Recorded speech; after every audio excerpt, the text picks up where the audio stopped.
But now to the big topic here. Yeah. Which is the noise. We're going to start with, well, since we just segued into Swiatek, we're going to stay there.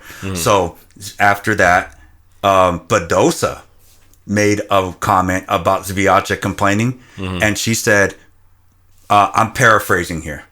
She said, she's lucky she's on Philippe Chatrier. I'm on court 8. I hear the noise from Longland, from all the outer courts, and I'm not bothered by it. What are your thoughts on Badosa coming at Swiatek? Look, I was trying to be modest in my statement earlier on our previous topic, but I'll echo it again because Badosa is doing it so well. You're having problems that are really blessings. If you're on center court, the main court, people care about your points, people care about your match, people have passion for your performance. No matter what, whether they hate you or love you, that's a blessing. That's the reason you get paid. That's the reason you can get pay increases. All the things you think you're fighting for, we want equal pay. We want this, we want priority here. We want treatment here. None of those things matter if people don't want to watch you play. Right. You know, so people being in front of your match and making noise, whatever it may be. Are there ways it should be done? Absolutely. But let's also not be too short-sighted. Be grateful. Yes. You know, these people are making noise for you. And the Challenger Tour is the slums. You know, they've got 4-foot walls separating courts on court 15, and they're playing next to each other consistently with balls flying into their matches. That's the bottom of the bucket. That's right. The same Pro Tour. You know, so don't forget what other players are dealing with, and we don't hear anything from them because they're not famous. I've watched some of our players that kind of float between the Challenger Futures Tour and the Pro Tour, like a Nishioka, for example. They'll be at a match, court 18. You didn't even know there was that many courts at the event. They're on court 18, and their court is connected to court 17, and they're playing a match for money, and an overhead bounces into their point. Yes. These things happen, and you're complaining about crowds that are there for just you. I just think there should be some more perspective involved, you know, because that court 18 is dealing with that, and that court 18 surrounded by Stadium 1, Stadium 2, Stadium 3, the music playing, the sound systems playing. We hear the waiting music on court 18 from court 1. It's that loud.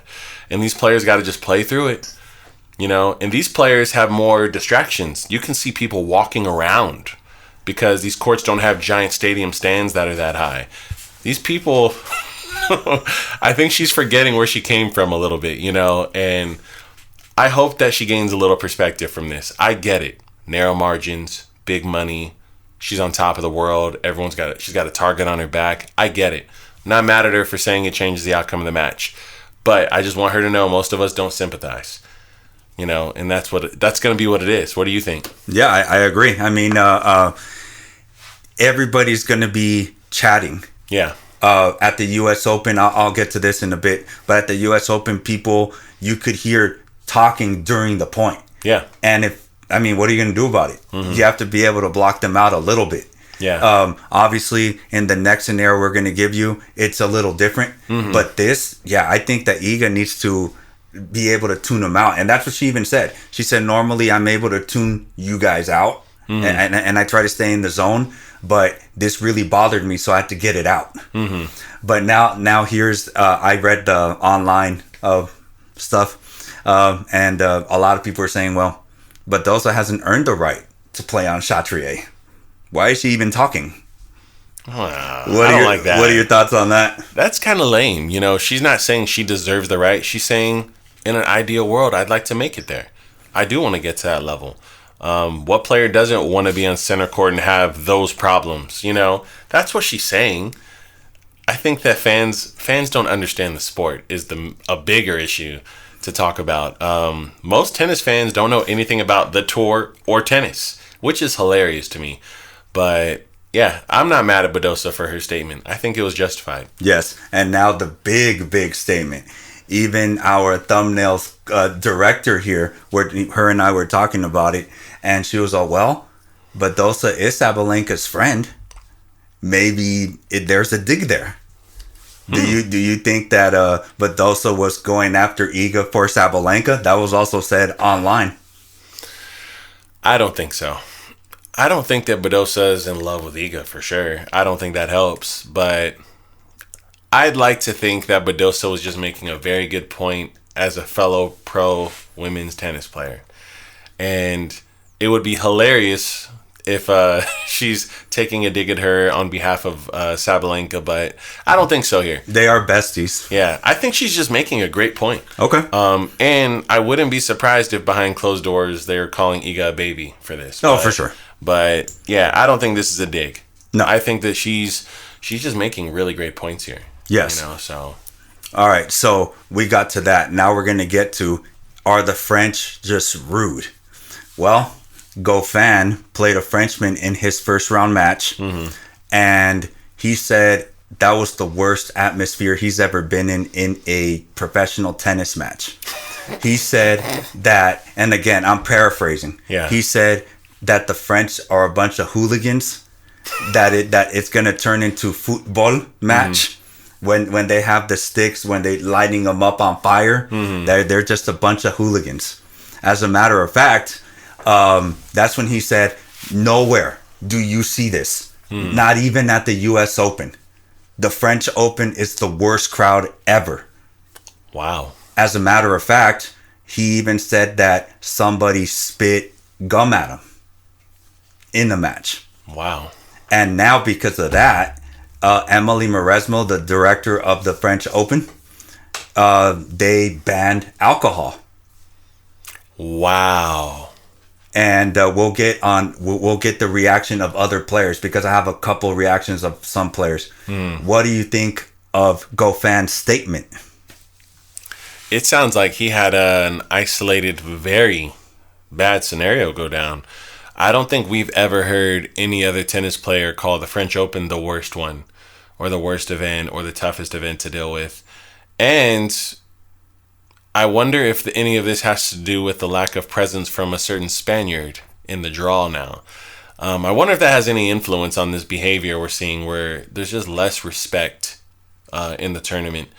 But yeah, I mean, I've heard massive trash talk about Rome, the Italian Open. I've heard massive trash talk about the U.S. Open.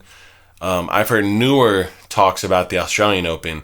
This is the first year where I feel like I'm hearing players really disgusted with the experience they're getting from the French Open. This is new to me. I could be wrong, but I don't remember discussing this on a podcast in the last 2 or 3 years. Yeah. We've heard about even the doubles players complaining at the Australian Open. We've heard Tiafoe avoiding the Italian Open. We've heard of Ayla Tomljanovic discussing how she felt like the crowd was on top of her during her match at the U.S. Open. We've heard about all these different issues, the tension, and the people have said that the way the stadium is built and how loud and inconsistent the crowd is at the U.S. Open, that's why you don't have consistent champions there. Right. A lot of them blame it on that. We've had the most consistency at the French Open. We've had the most quietness from the French Open. The craziest talks used to be just the seeding and draws, or who's not showing up. So it's very interesting. I'd love to hear what players have to say about this. Yes. So again, they're playing a bunch of Frenchmen. So of course the Frenchmen are going to support the Frenchmen. As a matter of fact, during Herbert versus Djokovic had an injury and the French started to boo. Yeah. So again, when Echeverry played Couzeau, I was there. And they weren't terrible at that match. They obviously applauded when Echeverry would miss a point, or when he double fault. But when Echeverry hit a winner, they clapped for him. So I was shocked about the Goffin incident. But now let's get to a couple of reactions from players. So we have Arnaldi, who had a big upset versus Rublev today. He said, "I'm from Italy. When Italians support Italians, so I'm good. When I'm in France, people are going to support their people, and you have to accept it." Yeah. Ben Shelton also was asked, and he had a very interesting take. He said, I was used to this. He said, again, paraphrasing, I'm different. I came from college tennis. Yeah. This is playing in the SEC. Florida versus Tennessee. They look up stuff from my social media to see if I said anything dumb so they can use it during the match on me.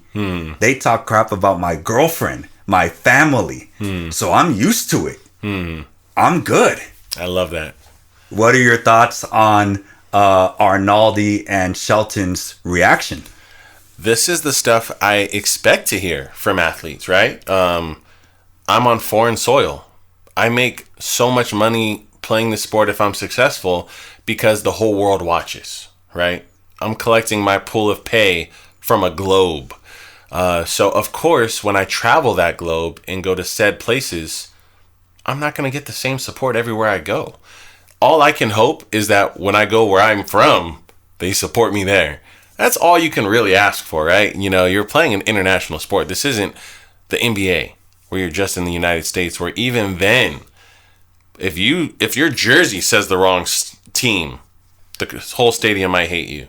So imagine if they were doing that on a global scale, you know, where maybe the pride of this country is this athlete. Some of these countries, that's the case. It's great. It's great to hear. I love Ben Shelton's take. I think that him comparing it to playing in a school situation where rival schools play each other and crowds, they're doing research. They're planning their week around talking about you to your face when they finally see you on the court. They're planning for it. Yes. These tennis fans aren't doing that. They're not planning for Arnaldi. They're just planning to support a Frenchman. This is light work. This should be part of the process of being a great in tennis. People will hate you. People will love you. It's part of the process. I think that people got a little spoiled from Nadal and Federer being loved worldwide, and they forget most tennis players didn't have that, including the greats. Right. You know, let's talk to McEnroe about when he went overseas. Let's talk to him. Let's talk to Jimmy Connors. Let's just see what they have to say about when they played in Europe or when they went overseas. And I guarantee you, this is not new. You know, they just had a little thicker skin. So it's interesting. It's interesting to hear. And I'm glad some of the players on the tour get it. I understand Iga's point. Yeah. But at the same time, I get it. It is narrow margins, especially in that match. I understand completely. And but at the same time, it's people are paying to be there. And we're not at Wimbledon when it first started. Yeah. You know, we'll get to that in a bit.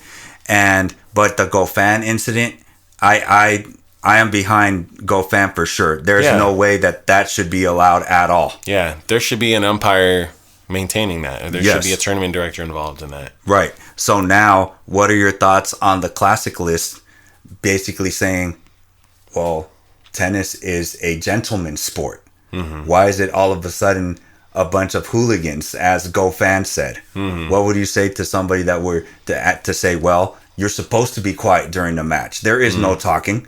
What would you say to a person that believes that? Here's the thing. If you're watching a gentleman's sport, the only people you can control are the athletes and the staff. There's no possible way you're going to be able to control an entire stadium of people. And here's the thing. Tennis is one of the few sports where these people probably don't even own a tennis racket in the crowd. You know, these fans are not, they're not tennis players. Most of them aren't. I'd say maybe 20%, if I'm being courteous, are actual tennis players who care about the game and have played organized tennis, even in an adult league, you know, where maybe they understand concentration, distractions, court etiquette. The other 80%, they just wanted to go to a tennis tournament. That's just what it is. They wanted to support high-level sports. They wanted to appreciate sportsmen. And unfortunately for them, I don't think this ever gets any better. It will never get quieter. It will never get more polite. It never will. And if it does, people will go less. There will be less people showing up. I understand the Martagalus of the world making UTS, you know, where they embrace the fan and prioritize the fan in their event because they're recognizing there's a void where the sport is not prioritizing the supporter. So I think that it's interesting, and I think that tennis players need to practice tunnel vision, concentration, focus. Events needs to just make sure there's security and control and respect. But that's where it stops. As far as cheering and crap talk, that comes with it. We've seen LeBron James jump scare a fan in the front row of an NBA game. We've seen NBA players jump in the crowd. We've seen the engagement in other sports of athletes with the crowd and how overlapped it can get, with passionate fans and passionate players in a high stakes situation. Tennis is not an exception. It will happen. It's going to happen more. It's going to happen again. And do I love it? Do I love that fans can alter the outcome of a match? No, I don't, but I accept it. I do think it's a part of the game. And you're not playing for other tennis players. You're playing for fans and spectators. So, this is what's going to happen. I think it's going to get worse. So that's my opinion. No, that's a good point, especially with people that are less knowledgeable of the game and don't really know. And they're just there because it's a Sunday afternoon. I have really nothing to do. Yeah. I'm supporting a French player in France. So, yeah, a lot of them, you're probably right that they don't know a lot of the rules. So that's what they do. Yeah. And don't mix in alcohol. Oh, yes. Now you're in big trouble. If kind of like them, you said they banned alcohol at the French. Right.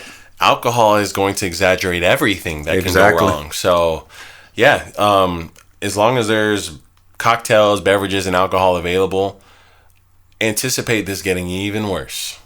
And lastly, what would you say to a person who says, well, the gentlemanliness, the classicalness of tennis is what makes tennis a great sport? We should keep it that way. What would you say to somebody that were to say that? That's not true. What makes tennis a great sport, and this is me going on a little bit of a rant, but I'm going to do it anyway. This is what makes tennis special. It's the greatest balance of technical skill and mental fortitude required in one situation, right? Obviously, you have golf where it's hyper technical, but it's less physical. Right. Then you have football, hyper physical, unless you're a quarterback or a very specialized role, much less technical. This is probably the number one individual sport. It's top 3 or 4 for sure, where you've got to find a balance. There's not someone out there with you to walk you through everything, help you with everything. And they're playing for 3 to 5 hours at a Grand Slam. 3 to 5 hours. Now we're talking about a marathon. Hyper physical. You're running more in tennis than any other sport with the same level of physicality. There's no other sport where you run this much. A lot of people compare it to combat sports like boxing and MMA, but those are 5 rounds for 3 to 5 minutes each. This is potentially 5 hours with a crowd screaming at you, whether they love you or hate you, with you only getting to hear from your coach maybe 12 to 20 times in a match, and that's with a newfound rule. Right. And let's not forget that there's a guy on the other side of the court who wants to kill you. So all of those elements are what create these gladiators that you have to respect. The people like Djokovic who can play from 2 sets down and win it with a crowd rooting against him. Name other sports where these scenarios can happen. It just doesn't exist. If you have an off day, you lose. Right. Your forehand's off today, guess what? You better figure out your backhand. This is part of the game that I think, and let's not forget, you're doing this for 10 consecutive months a year. Minimum. Sinner did it for 11 last year. So now let's talk about the macro scale of the marathon, which is you're playing 3 to 5 hour long matches for 10 to 11 months a year. There's nothing like this. So that's what makes tennis special. That's why you should appreciate the sport. That's why these people are special. Not how suave and well-spoken and gentlemanlike they are, and this prestigious etiquette on the court. All that junk doesn't matter if these people aren't true athletes. No one cares anymore. Now you're just quiet, weird, polite people that don't do anything to make other people appreciate you. If we wanted to just see suave, we'd watch a 007 movie. We wouldn't watch ATP tennis matches. At the end of the day, people love Stan Wawrinka. Why? Because how gentlemanlike he is, or because he clubs the ball on both wings and beat Djokovic in a 5-setter? Which one? Who talked about Stan Wawrinka and his attitude before he won his slams? Nobody. There's a lot of very gentlemanlike guys on the tour that no one follows or is a fan of because they're just not fun to watch. So let's remember, if I asked you to name the 5 biggest stars in tennis history that weren't the big 3, how many of them are super polite gentlemen? McEnroe. Let's do Pete. Yeah. Maybe Yeah. maybe he's a little gentleman-y, maybe. Obviously, we got Alcaraz, who's just a happy-go-lucky young guy. Then we got Nick Kyrgios, who's probably got more followers than everyone on the tour but the big 3. He's no gentleman, and I'm just saying all these things to say people love to watch sport, you know, and let's not forget that. Let's remember that before you get passionate about me wearing a polo while I play and flicking my hair and being well-spoken and speaking 5 languages. Just remember, I got to hit the ball in the court and do it well. That's number 1. So that's my take on that. That was a bit of a rant, but those are my thoughts. Yeah, so in conclusion, there should probably be a happy median there. Yeah. To where the crowd could be cheerful, but not to where they're disrespectful in that manner. Yeah. A human's a human. If GoFan would have gone up to the stands and popped that guy for spitting the gum in his face, I'd approve. What can you do? Yeah. So there has to be a happy median there as far as the Iga situation. I get it. She was under a ton of pressure. You can see it, but you have to be able to block that. There is always going to be some noise, people talking, and you can't let yourself get caught up by that situation. So those are my thoughts. Okay. So those are the snippets. All right, guys. ATP podcast. I might still release this on Anchor and everything, or Spotify and all that good stuff anyway.